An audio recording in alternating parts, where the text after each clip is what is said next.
even though Canelo had a lackluster performance against William Skull, um, it's still a much more recent fight than Terence Crawford versus Madrimov. Terence Crawford versus Madrimov was also not a good performance for Terence Crawford. It was, he still won. I do believe that he won the fight, but he was getting hit. He was getting hit by Madrimov a lot. And going back looking at that fight, I don't like the way Terence Crawford's body reacted to um, the punches that Madrimov was landing. And of course, I don't think Terence Crawford was hurt, or maybe I need to go watch it again. But I don't think Terence Crawford was hurt by Madrimov. But the thing is, his body didn't react well. What do I mean by that? There's certain things that your body does, and there's certain physical or physiological, I guess you could say, things that happen to your body that lets me know that you're getting hit with hella hard shots. Because there's a psychological aspect to a chin that allows you to resist high amounts of pressure to your skull, to your brain, and of course, some of this has to do with good hydration and not being malnourished when you're fighting, which I don't think Terence Crawford has ever been malnourished because he knows how to plan his fights. But um, but resistance is a bit like a chin is a bit psychological. Okay, there's a bit of psychological that goes into it that can overcome and overwrite the physical. Um, Meaning, even though your body reacts to it in a way where it's like, yeah, this is a very strong punch. I want to go down. Your brain is like, nah, we're gonna stand up and we're gonna fight. Do I think that that's what's happening to Terrence in a certain extent when it came to Madrimov? The way the sweat was leaving his body when he was getting punched by Madrimov, it was alarming to say the least. I was like, damn, dude, you are getting hit with some fresh shit, bro. Like it was not looking good for Terrence. Just looking at the punches. Now, of course, his facial reaction, his poker face, looked like ain't shit happening, and he was fighting right back. It seemed like you know looking at him and his reactions, like as a person, it seemed like it wasn't affecting him. But like the way, like I said, the way the sweat left his body, you know, his head. I don't know if you guys remember um, Wilder versus Ortiz when Ortiz got knocked out by Wilder. He hit him with a straight right down the middle, and I remember seeing almost like a print of of um, of Ortiz. I think that's his name, right? Ortiz. Of his face across, like just sprayed out, like sweat just sprayed out of his skull, and you could almost see like a print of it. Like it's almost like the sweat. It took the sweat a while to realize that it wasn't on Ortiz's face anymore, and then it just disappeared. It evaporated. I was like, God damn, bro! Like the amount of power, dude, that goes into these guys' punches, dude. Like it's crazy. And that's the type of shit Madrimov is. I mean, Terrence was getting hit with. He was getting hit hard, and I was looking at that sweat and looking at like I was like thinking, man, dude, Terrence got a chin on him, dude. He got a chin on him for real, for real. Because you could tell by the physical reactions, like physics, I guess that's what I'm trying to say. Like by pure physics, I know Terrence was getting hit hard in that fight, and he was getting hit often too. It wasn't no like by the third round, Madrimov had his shit down. Because I remember thinking it was 4 rounds that he took, but it wasn't 4 rounds. It was like half of the second round on forward. Madrimov had enough information to do what he needed to do. The only problem with Madrimov was that he just didn't throw enough punches, and that was basically the main thing that hurt Madrimov is he wasn't throwing enough punches, and for a lot of those rounds he wanted to just catch him with one good shot. Which is probably going to be the case with Canelo. The thing about Canelo is that if he lands the shots that Madrimov landed on Terrence, is going to be a whole another thing. It's not, bro. Canelo hit hard. Okay, he hit so hard that he doesn't have to hit you flush. He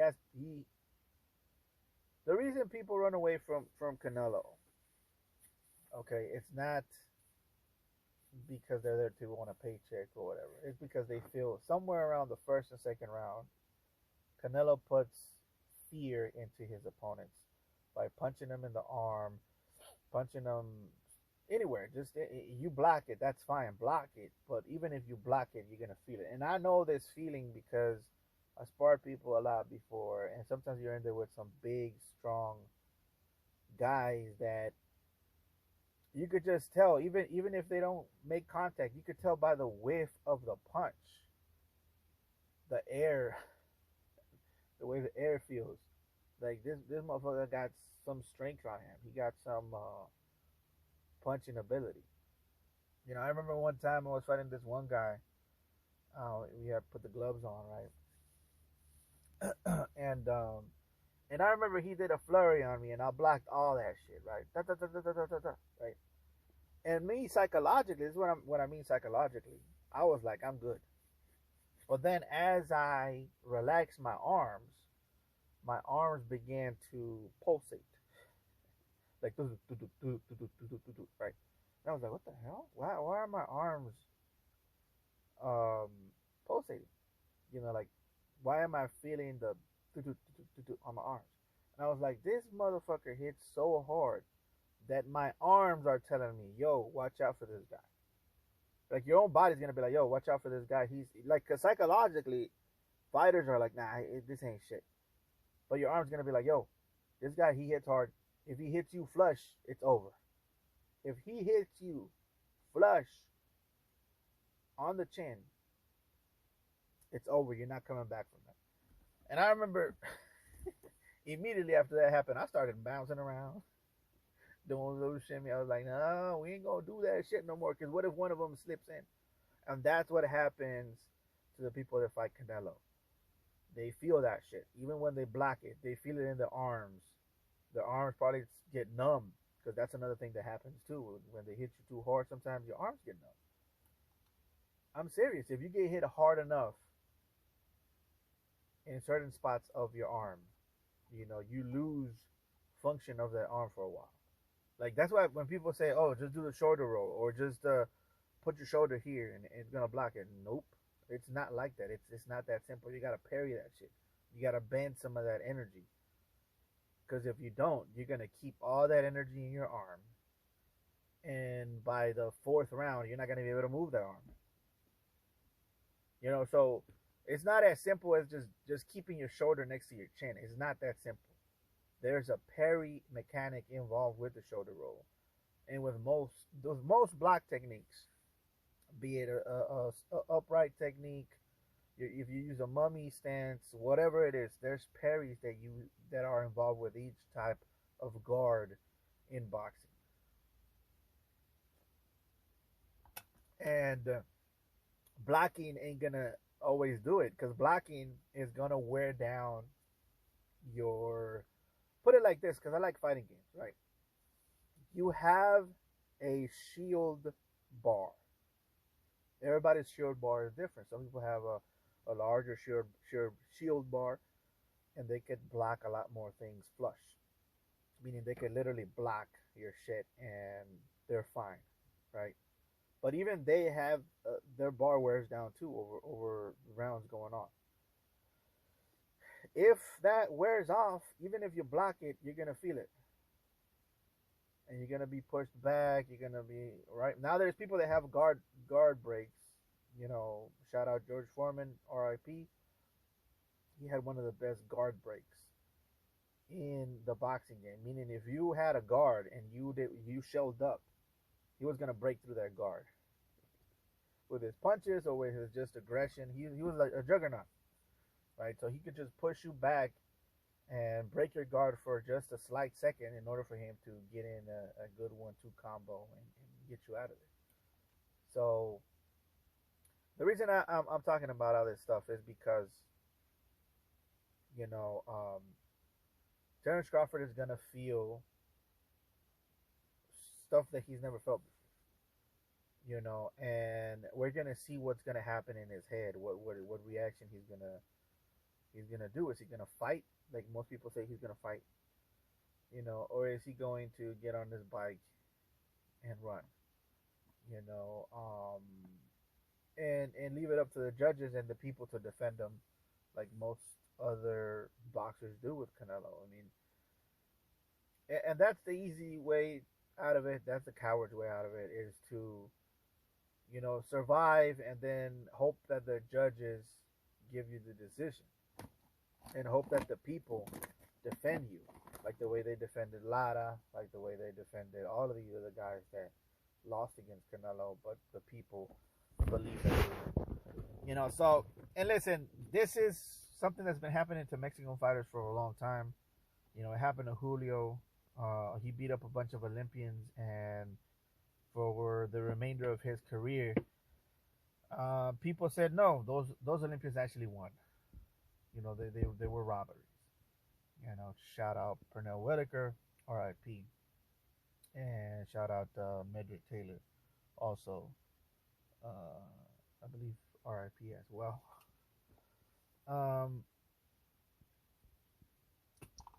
But what else can we talk about? Let's talk about technique. Let's talk about ring generalship.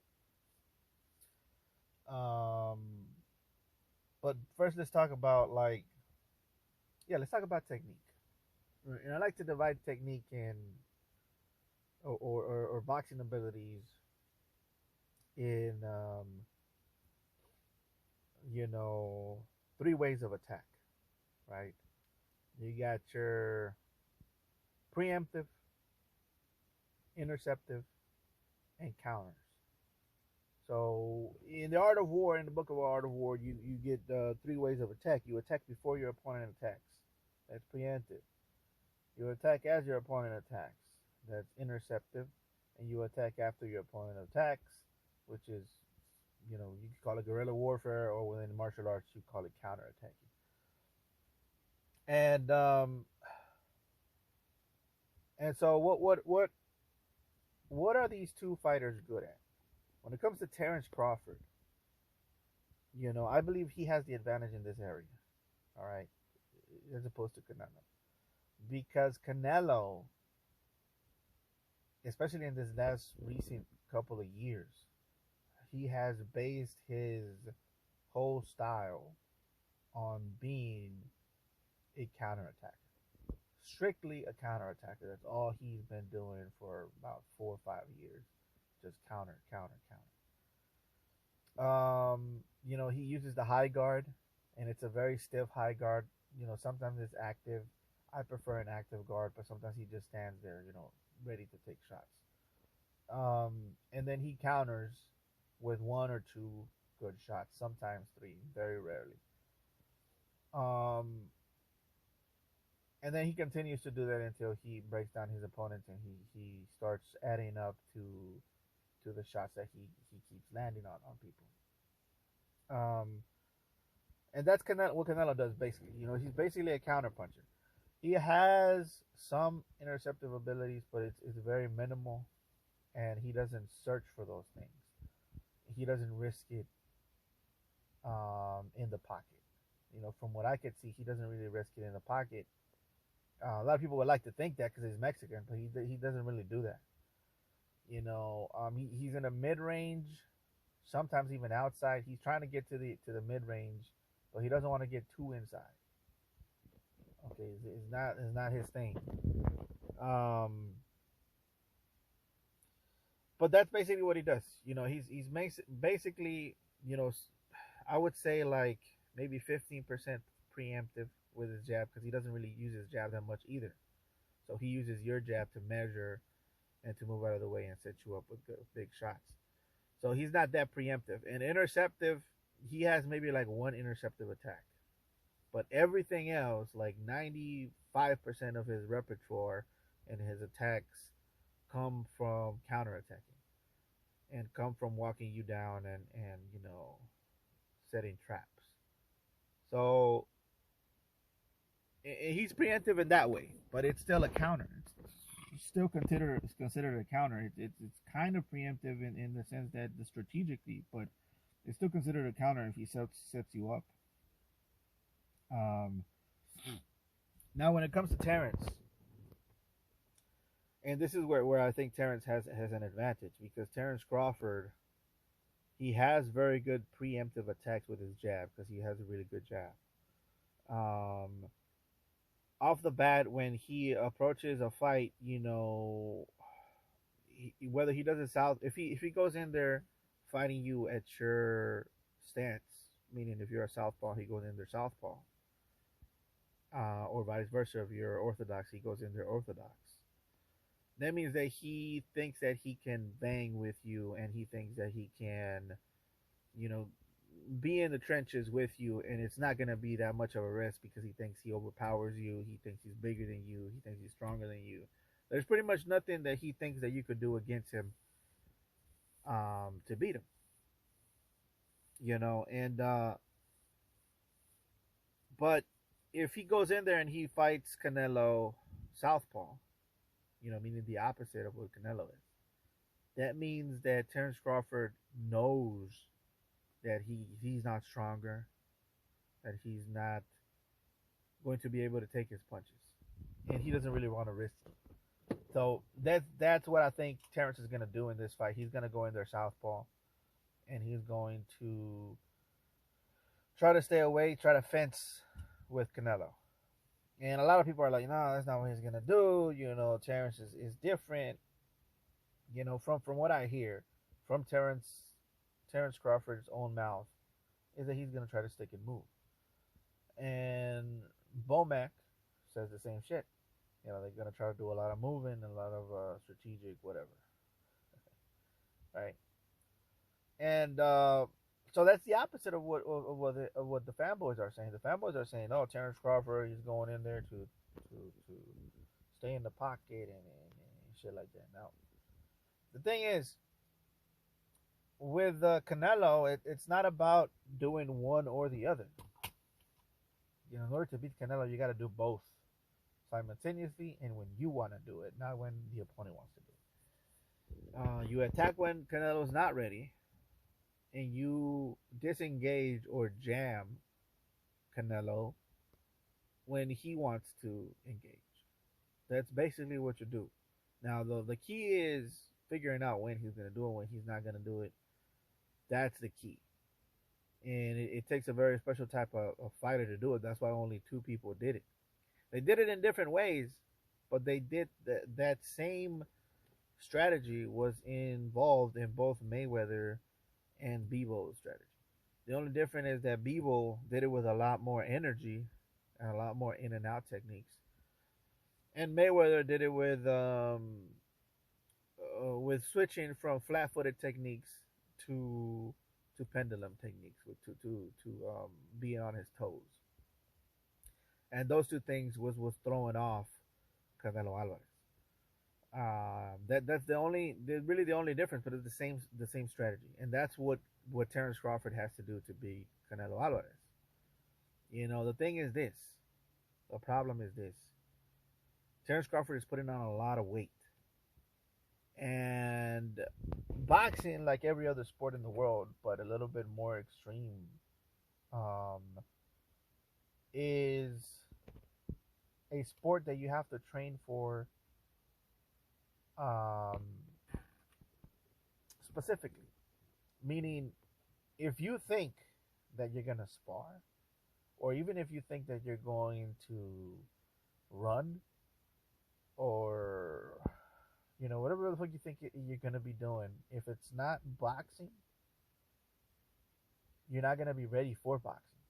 You know, like for example, like if you're gonna run, if you're training for a marathon, what are you gonna do? You're gonna run, and you're gonna run for a marathon. Right? You're gonna try to run a marathon, or go little by little, build up to a marathon. But what you're gonna do is you're gonna be running, and you're gonna be working on techniques to make you faster, working on techniques to prevent injury, working on techniques, all that shit, right?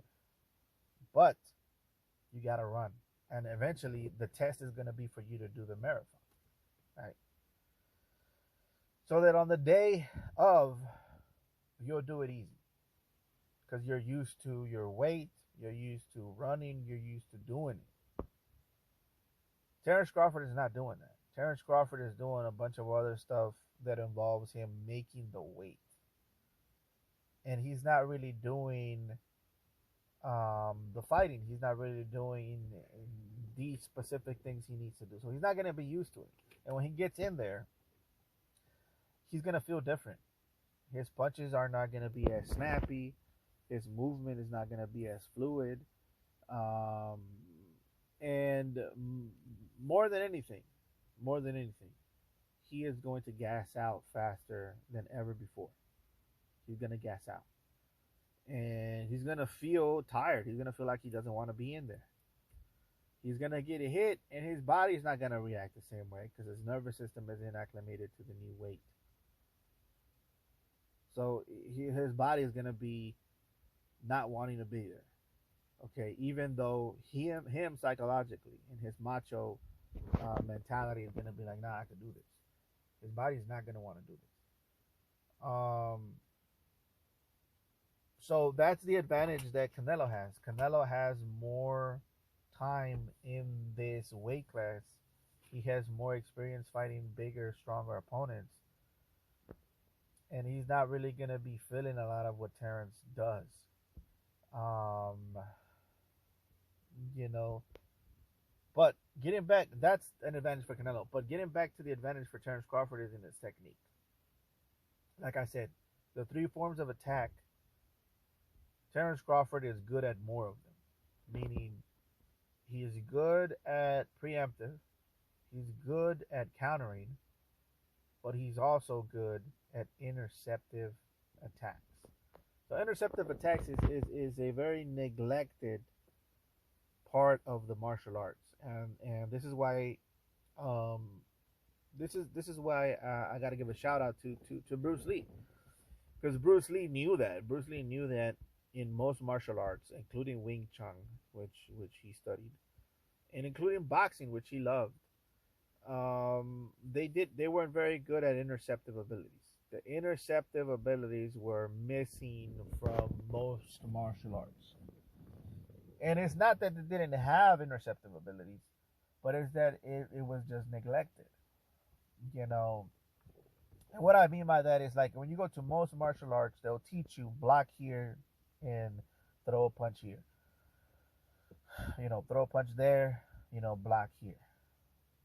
Block there, throw them over there. So it's you gotta block first. Basically, is what I'm trying to say. Is the defensive comes first, which means that they're teaching you how to be, they're teaching you how to counter. They're teaching you how to attack after you attack, and they're also teaching you how to wait. And this is why a lot of boxers today are called boring, because they don't know how to break rhythm, they don't know how to intercept, and they don't know how to stop advances. For example, you look at Shakur Stevenson, who's a good technical boxer. He's still boring, but he's a good technical boxer. But he didn't move on from interceptive abilities. I mean, counter abilities. And everything he does is a counter. A guy throws a shot at him, he moves out of the way, he throws an uppercut to the body. A guy throws a shot at his face again, he moves out of the way and goes overhead, right? All right, and then after a while, they become so good at that they can't think of doing anything preemptive or interceptive. They just sit around and wait for their opponents to attack them. And this becomes boring. This is why people think Shakur Stevenson is boring, because when you look at it, it looks like he's doing drills or choreography. And that's a testament to his countering abilities, but it's also a testament to the low level of boxing in today's day and age, where there is no way to break rhythm because people have lost the ability to do so. There's no interceptive abilities. But the only guy that I know that does have interceptive abilities is Terrence Crawford. And that's kind of sad, but at the same time, it's kind of cool that Terrence Crawford has that ability to intercept his opponent's punches. Like when an opponent thinks he's gonna throw a flurry, Terrence Crawford has the ability to counter that flurry and beat his opponents, which is a beautiful thing to watch. And when you're not looking at it in slow motion, you think they're just throwing shots.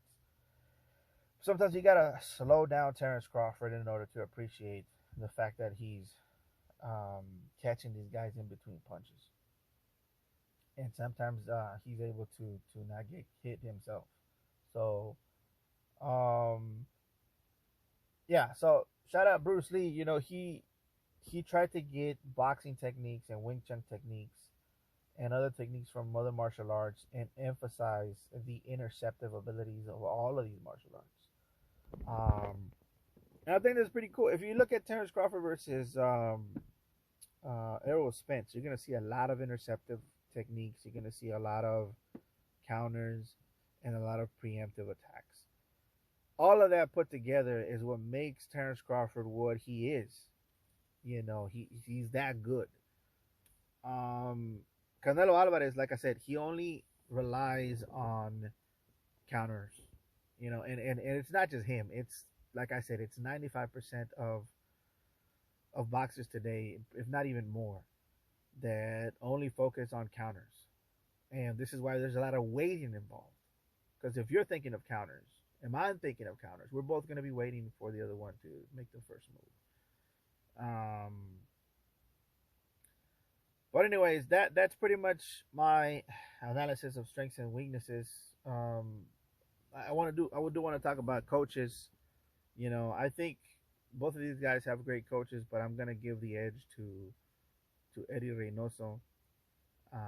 He's definitely, in my opinion, a better trainer because of what he did with Canelo is a bigger feat than what Bomac has done with Terrence, in my opinion.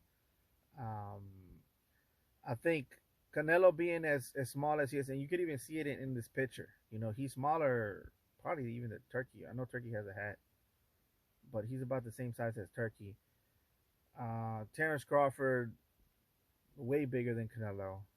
Well, not way bigger. I mean, he's about the same size, but I personally think Terrence is bigger, and I think they told Canelo to wear platform shoes and wear a hat so that he won't look that much shorter than Terrence, because it's embarrassing, to be honest. If you see this with open eyes and you see Terrence Crawford coming up to fight Canelo Alvarez, it's kind of embarrassing that he's somewhat bigger than Canelo. So in order to save face, they're telling, because let's be honest, the people in the background are not on Canelo's side. You know, Turkey, he's not on Canelo's side. Okay, he's doing this because Terrence wants it, not because Canelo wants it. Because we all know Canelo wants Bebo and Beterbiev. That's what he wants. So he's doing this for Terrence, not for Canelo. So right off the bat, you should know that that side, that momentum is on Terrence Crawford's side. What the system, the people in the background, the people making this happen, they're on Terrence Crawford's side. Okay, they're even holding his hand, bro. They're holding his hand. They're look at Turkey, who he's looking at right now. Yeah, bro, find you someone that could look at you the way Turkey looks at Terrence, bro. And he even said it himself. You know, Turkey said it himself. Boxing is better when there's black champions. So that already tells you that he doesn't want the redheaded Mexican to win. It's not what's best for Turkey. It's not what's best for boxing. You know, and listen, I know that Teofimo is a racist and he's a psycho and that he's probably doing it for the clout. But I do agree with him when he says that boxing is a black dominated sport in the sense that they do get more favor from the system. And that's for political reasons, and that's for just the nature of things, even if the system wanted to support a Mexican boxer, it could not due to geopolitics and shit like that. Okay, so I do agree with him on that. Even though I don't agree with everything Teofimo says, and I don't agree with hating black people or any race, um, I do agree with him when he says that, and the proof is in boxing, and the proof is in the fact that Turkey Al Sheikh just said so, that he wants the black guy to win because it's better for him and it's better for business somehow. Who knows? I don't know why, but the point is that he said that that's what he prefers. And I'm not making this shit up. You guys can go look it up if you want. Um, and listen, I could, I've made examples like this before. Okay, I told you, and you could go look it up. Floyd Mayweather was allowed to use Silokin throughout his career in Las Vegas. He was allowed to use illegal IVs in order to flush his system from PEDs. Um, Mosley was caught. Nobody really cared. His decision versus Oscar De La Hoya was not reverted. You know, so I mean, and I could keep going. Okay, I could keep going, and it's obvious to me that through the history of boxing, except for at the beginning, of course, when they had a hard time even getting into boxing with shout out Jack Johnson, our first heavyweight, um, first African American heavyweight in the world. But anyways, after that, I'm gonna say somewhere around Sugar Ray Robinson, no Sugar Ray Leonard, sorry, somewhere around Sugar Ray Leonard. It started to become more of a political thing, and a business thing as well, because it is good for business for the Mexican to make money in the U.S. But that's about the only thing it's good for. It's just making money, and it's not about making money to Americans. It's about geopolitics. It's about, and I'm gonna tell you why. Okay, look, they're deporting a lot of Mexicans and they're deporting a lot of Latinos right now. And believe it or not, that's bad for the economy. We're wasting taxpayers' dollars on trying to get a bunch of people out of the country. And a lot of these people do jobs that we need, and that gives us cheaper groceries, gives us cheaper clothes. And so you start to think about it. If it's not for the economy, and if it's not because of crime, because they only commit like maybe 13, maybe less than that. Like, I gotta look it up. Maybe it's like 5% of crime or something like that, compared to crime committed by Americans themselves. So it's not about crime either, right? And it's not about the law because they're breaking the law as they do it. So you got to understand, if it's not about all that, if it's not about the economy because it's hurting us economically, it's not about the law because they're breaking the law to do it. It's not about a crime because Mexicans and immigrants in general don't commit most of the crime in the United States. So then, what is it for? It's because of racism. They just don't want these people here. Because simultaneously, as they getting these people out, they're also trying to pay females to get pregnant. But they just don't want them to get pregnant with you. That's just the difference. Okay, so you gotta look at all of these things and back up and look at the bigger picture, and you'll realize that what it's about, what it's really about, and it goes into boxing too. Okay, it goes into boxing too. Um, but anyways, you guys could believe me or not. I'm still gonna keep talking my shit, and please like, comment, and subscribe.